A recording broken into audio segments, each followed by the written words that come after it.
Good morning बच्चों। आज मैं आपके लिए लेंस से संबंधित प्रश्न लेकर आया हूँ। आज मैं आपको लेंस के बारे में बताऊँगा कि लेंस होता क्या है और जो प्रतिबिंब बनते हैं लेंस में कैसे बनते हैं, अवतल दर्पण में कैसे बनते हैं। तो पहले बताऊँगा लेंस की क्षमता। एक पतले लेंस की क्षमता मीटर में नापी गई फोकस दूरी के व्युत्क्रम के बराबर होती है। इसका मात्रक डायोप्टर है। क्षमता को P से व्यक्त करते हैं। तो बच्चों लेंस की क्षमता P बराबर 1/, फोकस दूरी F, या इसको याद करने के लिए P बराबर 1/F डायोप्टर। अब एक डायोप्टर क्या होता है? 1 मीटर फोकस दूरी के लेंस की क्षमता 1 डायोप्टर होती है। उत्तल लेंस की क्षमता धनात्मक होती है और अवतल लेंस की क्षमता ऋणात्मक होती है।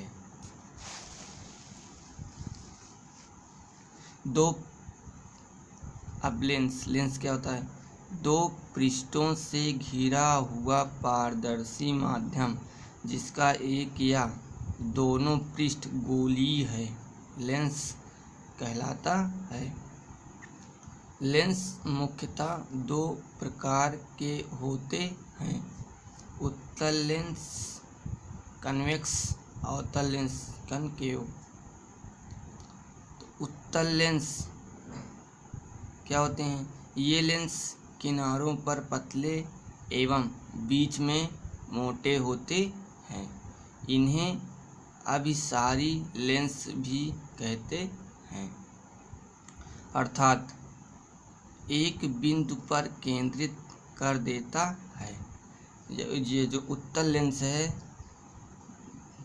जिससे ये हमारा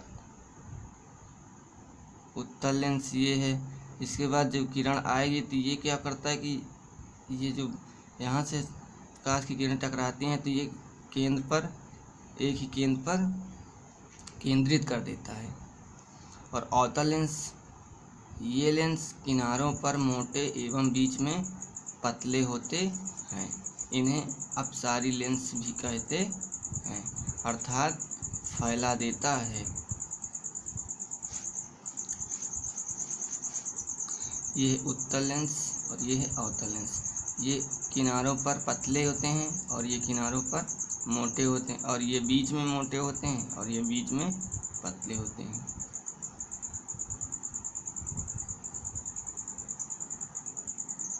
मुख्य अक्ष,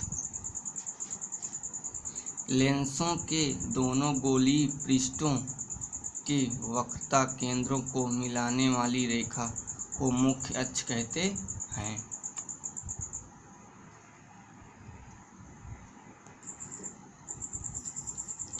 प्रकाशिक केंद्र, ऑप्टिकल सेंटर, लेंस का केंद्रीय बिंदु इसका प्रकाशिक केंद्र कहलाता है।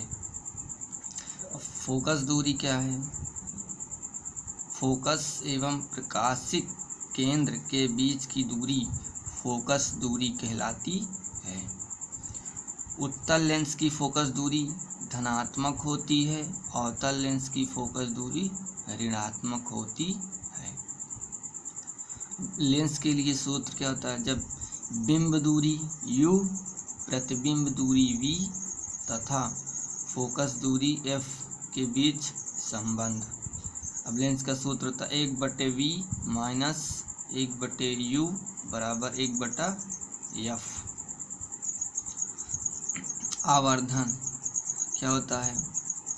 प्रतिबिंब की ऊंचाई तथा बिंब की ऊंचाई के अनुपात को आवर्धन कहते हैं। तो आवर्धन m बराबर h'/h या बराबर प्रतिबिंब, ये होता है प्रतिबिंब की ऊंचाई और बटा बिंब की ऊंचाई, और इन दोनों के अनुपात को आवर्धन कहते हैं। आवर्धन प्रतिबिंब दूरी v और बिंब दूरी u के बीच संबंध क्या होता है? तो यम बराबर वी बटा यू बराबर ये तो प्रतिबिंब दूरी, यू होता है बिंब दूरी। या इसको ऐसे भी लिख सकते हैं, यम बराबर ये एच डैश बटा एच और वी बटा वी बराबर यू, वी बटा यू।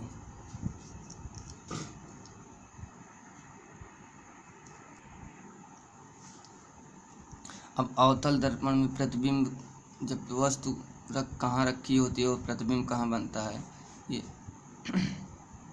जो सबसे पहले वस्तु अनंत पर होती है। अब ये हम क्रम याद करेंगे, 1 2 3 4 5 6। अब 6 बार वस्तु रखी जाएगी तो 6 प्रतिबिंब भी बनना चाहिए।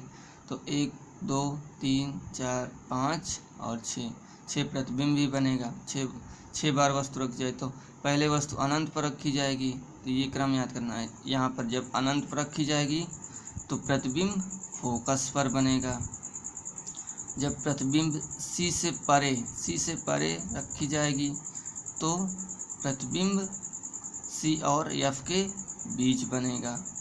जब वस्तु सी पर रखी जाएगी तो प्रतिबिंब भी सी पर ही बनेगा, यानी वक्रता केंद्र पर ही बनेगा। और जब वस्तु सी और एफ वक्रता केंद्र और फोकस के बीच रखी जाएगी तो प्रतिबिंब सी से परे बनेगा। और जब वस्तु फोकस पर रखी जाएगी तो प्रतिबिंब अनंत पर बनेगा। और जब वस्तु फोकस और ध्रुव के बीच रखी जाएगी तो प्रतिबिंब दर्पण के पीछे आभासी तथा सीधा बनेगा। और इन पांचों स्थितियों में वास्तविक एवं उल्टा बनता है।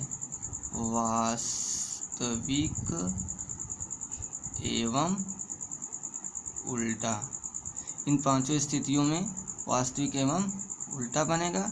और जब दर्पण के पीछे प्रतिबिंब बनता है तो हमेशा आभासी और सीधा बनता है।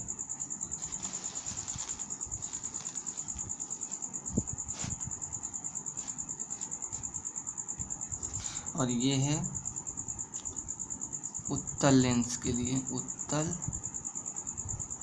उत्तल लेंस। अब पहले इसमें भी 6 कंडीशन होती है। तो पहले वस्तु अनंत पर रखी जाएगी, फिर 2f2 से परे यानी 2f2 से दूर रखी जाएगी, फिर 2f2 पर रखी जाएगी, फिर 2f2 और f1 के बीच रखी जाएगी, और फिर f1 पर रखी जाएगी, फिर f1 और o के बीच रखी जाएगी। 6 स्थिति में और 6 प्रतिबिंब बनना चाहिए। तो पहला है अनंत पर रखी जाएगी तो ये प्रतिबिंब f2 पर बनेगा। और जब 2f2 से परे तो ये f2 और 2f2 के बीच प्रतिबिंब बनेगा। और जब वस्तु 2f2 पर रखी जाएगी 2f1 पर रखी जाएगी तो ये प्रतिबिंब 2f2 पर बनेगा। अब 2f1 और f1 के बीच जब वस्तु रखी जाएगी तो 2f2 से परे बनेगा प्रतिबिंब।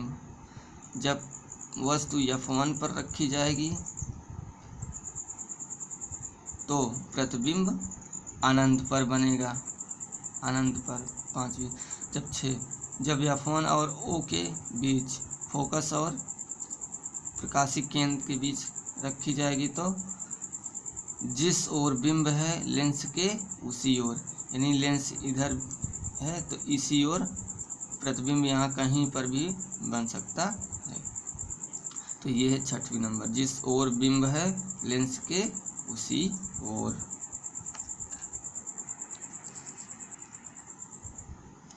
प्रश्न है, एक गोली दर्पण की वक्रता त्रिज्या 20 सेमी है, इसकी फोकस दूरी क्या है? तो हम जानते हैं कि फोकस एफ बराबर r/2 होता है फोकस दूरी, और ये है वक्रता त्रिज्या। तो फोकस दूरी निकालना है तो एफ बराबर r/2, r का मान 20/2 काट देंगे तो आ जाएगा 10 सेमी। कोई अवतल दर्पण अपने सामने 10 सेमी दूरी पर रखे 3 बिंब का 3 गुना आवर्धित बड़ा वास्तविक प्रतिबिंब बनाता है। प्रतिबिंब दर्पण से कितनी दूरी पर है। तो हमें ये दर्पण से फोकस दूरी हमें निकालना कि प्रतिबिंब कितनी दूरी पर है। तो बिंब दूरी u बराबर -10 सेमी। अब अवतल दर्पण है, अवतल दर्पण की अब बिंब दूरी -10 सेमी, आवर्धन कह रहा गुना, कितना गुना, 3 गुना, तो -3 हो जाएगा क्योंकि प्रतिबिंब वास्तविक है। जब प्रतिबिंब वास्तविक होगा तो आवर्धन माइनस में बनता है। तो यम बराबर सूत्र होता है -v/u। ये है प्रतिबिंब दूरी और ये बिंब दूरी।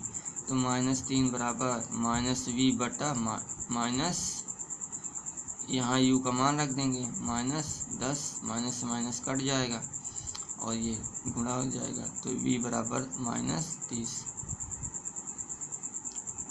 प्रतिबिंब दर्पण के सामने 30 सेमी की दूरी पर बनता है।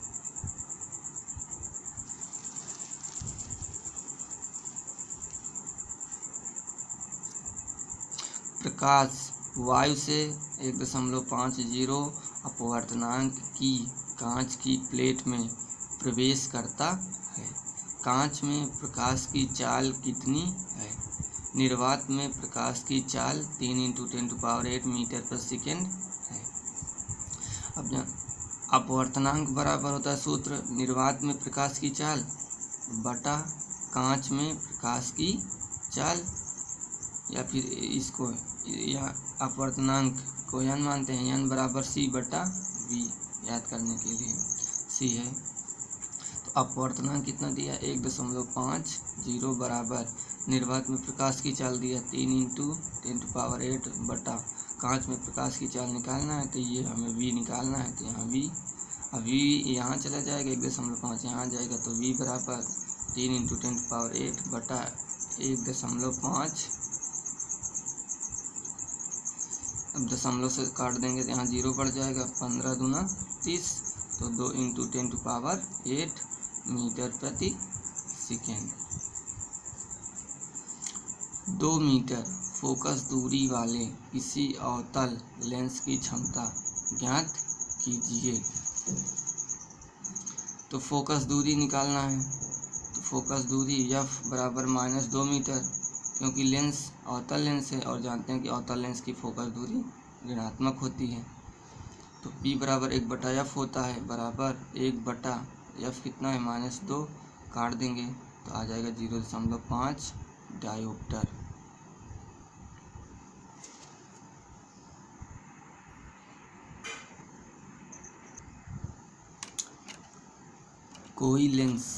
कोई उत्तल लेंस किसी सुई का वास्तविक एवं उल्टा प्रतिबिंब उस लेंस से 50 सेमी दूरी पर बनता है। यह सुई उत्तल लेंस के सामने कहाँ रखी है। यदि इसका प्रतिबिंब उसी साइज का बन रहा है जिस साइज का बिंब है, लेंस की क्षमता भी ज्ञात करो। तो प्रतिबिंब दूरी v प्लस में +50v हो जाएगा, क्योंकि वास्तविक एवं उल्टा प्रतिबिंब बन रहा है और लेंस द्वारा वास्तविक प्रतिबिंब के लिए m बराबर v और m 1 बनेगा। तो m बराबर v/u, तो m 1 है बराबर v/u और यहाँ से v है प्लस 50 सेमी, तो v बराबर आ जाएगा v बराबर u और यहाँ से बराबर -50 सेमी। अब v का मान रख देंगे 50 और u क्या आ जाएगा माइनस में, तो आज यहाँ पे आ जाएगा -50। पहले तो यहाँ +50 आएगा +50, लेकिन u क्या होता है माइनस में, उत्तल लेंस है इसलिए -50। तो अब 1/v -1/u बराबर 1/f, ये लेंस का सूत्र है। तो 1/v 50 -1/u, u -50 बराबर 1/f। अब 1/f 1/f इसको हल करेंगे तो इन दोनों का एलसीएम 50, तो 50 माइनस माइनस प्लस एक आ जाएगा 2/50 काट देंगे 25, तो यह बराबर आ जाएगा 25। अब P लेंस की क्षमता निकालना है, तो P बराबर, अब सेमी में है तो सेमी में सूत्र होता है 100/f सेमी। ये जब सेमी में होता है तब इतना, और यहाँ से 100/25 काट देंगे 4 डायोप्टर आ जाएगा, तो ये सेमी में होता है। और जब मीटर में होता है तो P बराबर 1/f मीटर, ये होता है सूत्र। और ये सेमी में जब दिया रहता है फोकस दूरी तो ये सूत्र होता है।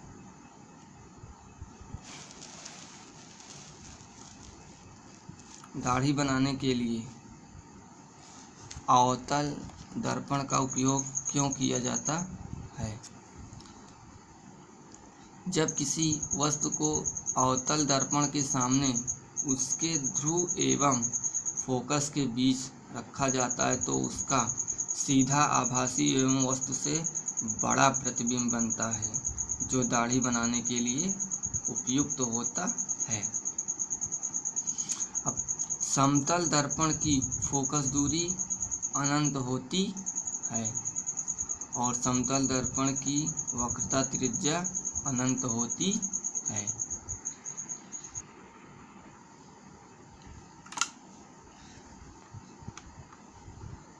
पचास सेमी फोकस दूरी वाले अवतल दर्पण के सामने 25 सेमी की दूरी पर रखी वस्तु के दर्पण से बने प्रतिबिंब की स्थिति क्या है? तो वस्तु की दूरी u बराबर, अवतल दर्पण है इसलिए -25 सेमी ये है, और फोकस दूरी 50 सेमी है, ये भी -50 सेमी अवतल दर्पण है, और प्रतिबिंब की दूरी भी निकालना है। तो 1/f बराबर 1/v प्लस 1/u, ये होता है अवतल दर्पण के लिए सूत्र होता है। तो 1/f -50 बराबर 1/v प्लस 1/-25, पक्षांतर करेंगे तो 1/v इधर ही रहेगा, ये इधर चला जाएगा, ये इधर जाएगा तो 25 प्लस में हो जाएगा, तो 1/25 और ये माइनस में ही रहेगा, -1/50। इन दोनों का एलसीएम 50, 25 दूना 2 बार जाएगा तो 2 से गुणा करेंगे 2 माइनस 1 बराबर 1/50। अब 1/v बराबर 1/50 है तो 3 का गुणा करेंगे यहाँ से, तो v बराबर आ जाएगा 50 सेमी। जो प्रतिबिंब बनेगा दर्पण के पीछे प्रतिबिंब बनेगा। बच्चों अगर ये भी बच्चों मैं अपने अगले वीडियो में मानव नेत्र से संबंधित प्रश्न लेकर आऊँगा। बच्चों अगर ये वीडियो आपको पसंद आया हो तो वीडियो को लाइक, चैनल को सब्सक्राइब तथा घंटी को बजाना न भूलें।